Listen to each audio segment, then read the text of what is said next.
Halo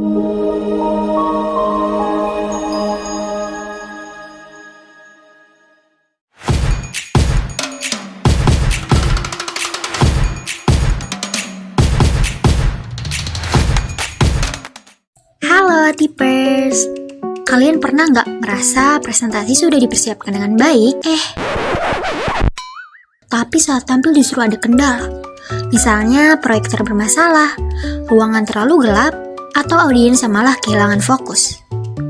Nah, ternyata presentasi yang efektif bukan cuma soal isi materi, tapi juga bagaimana kita mempersiapkan kondisi presentasi dan cara menyampaikan materi tersebut.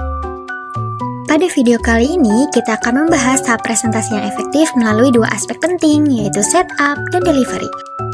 Setelah menonton video ini, diharapkan mahasiswa mampu menerapkan tahap presentasi secara efektif melalui aspek setup dan delivery. Tipers, masih ingat gak nih, dalam proses presentasi yang efektif terdapat 3 tahap utama, yaitu perencanaan, persiapan, dan presentasi. Pada tahap presentasi, terdapat 2 aspek penting yang sangat menentukan keberhasilannya. Yuk kita bahas satu persatu. Yang pertama yaitu setup. Setup merupakan tahap persiapan teknis sebelum presentasi dimulai untuk memastikan semua aspek berjalan dengan baik. Persiapan yang matang sangat penting untuk mengurangi hambatan saat presentasi berlangsung. Hal-hal yang harus diperhatikan, pertama, pengaturan ruangan. Ruangan harus diatur agar seluruh audiens dapat melihat dan mendengar presentasi dengan jelas. Kedua, posisi layar juga harus mudah terlihat oleh semua peserta.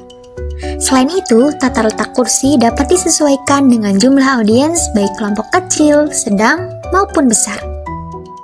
Kedua, suhu ruangan. Suhu ruangan harus dibuat senyaman mungkin. Ruangan yang terlalu panas dapat membuat audiens mudah lelah dan mengantuk. Yang ketiga, pencahayaan ruangan.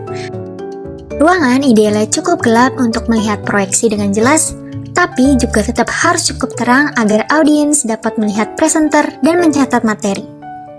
Ruangan yang terlalu gelap justru dapat membuat audiens kehilangan fokus dan ngantuk. Yang keempat, sumber listrik.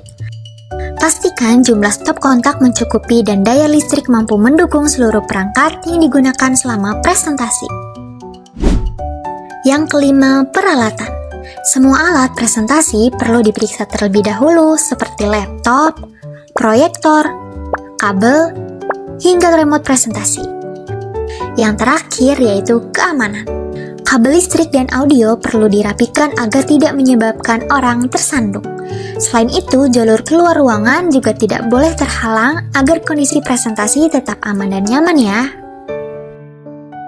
Kedua, delivery. Setelah semua persiapan selesai dilakukan, tahap berikutnya adalah delivery atau penyampaian materi. Berikut ini adalah hal-hal yang harus diperhatikan. Pertama, berpakaian rapi dan sesuai. Penampilan yang rapi dan profesional dapat membantu meningkatkan kepercayaan diri presenter, sekaligus memberikan kesan positif kepada audiens. Kedua, berbicara dengan jelas. Presenter juga perlu berbicara dengan jelas, gunakan intonasi yang tepat, suara yang cukup terdengar, dan penyampaian yang mudah dipahami agar audiens dapat menerima informasi dengan baik. Ketiga, bahasa tubuh positif. Ekspresi wajah, kontak mata, dan gestur tubuh yang baik dapat membuat presentasi terasa lebih hidup dan menarik. Keempat, menghindari gerakan yang mengganggu. Presenter juga perlu menghindari gerakan yang mengganggu perhatian audiens. Contohnya, seperti terlalu sering melihat jam, memainkan rambut, atau melakukan gerakan berulang yang tidak perlu. Terakhir, posisi presenter. Jika menggunakan layar proyektor, presenter sebaiknya berdiri di sebelah kiri layar dari sudut pandang audiens. Selain itu, presenter juga perlu memastikan tubuhnya tidak menghalangi pandangan audiens terhadap layar presentasi. Jadi, dapat disimpulkan bahwa tahap presentasi yang efektif terdiri dari 2 aspek penting, yaitu setup dan delivery. Setup berfokus pada persiapan kondisi presentasi, Sedangkan delivery berfokus pada cara presenter menyampaikan materi melalui komunikasi. Teman-teman, sebelum kita akhiri video pembelajaran hari ini, yuk kita kerjakan studi kasus berikut ini. Teman-teman boleh pause videonya terlebih dahulu untuk menjawab pertanyaannya. Sekian video pembelajaran hari ini. Sampai jumpa teman-teman.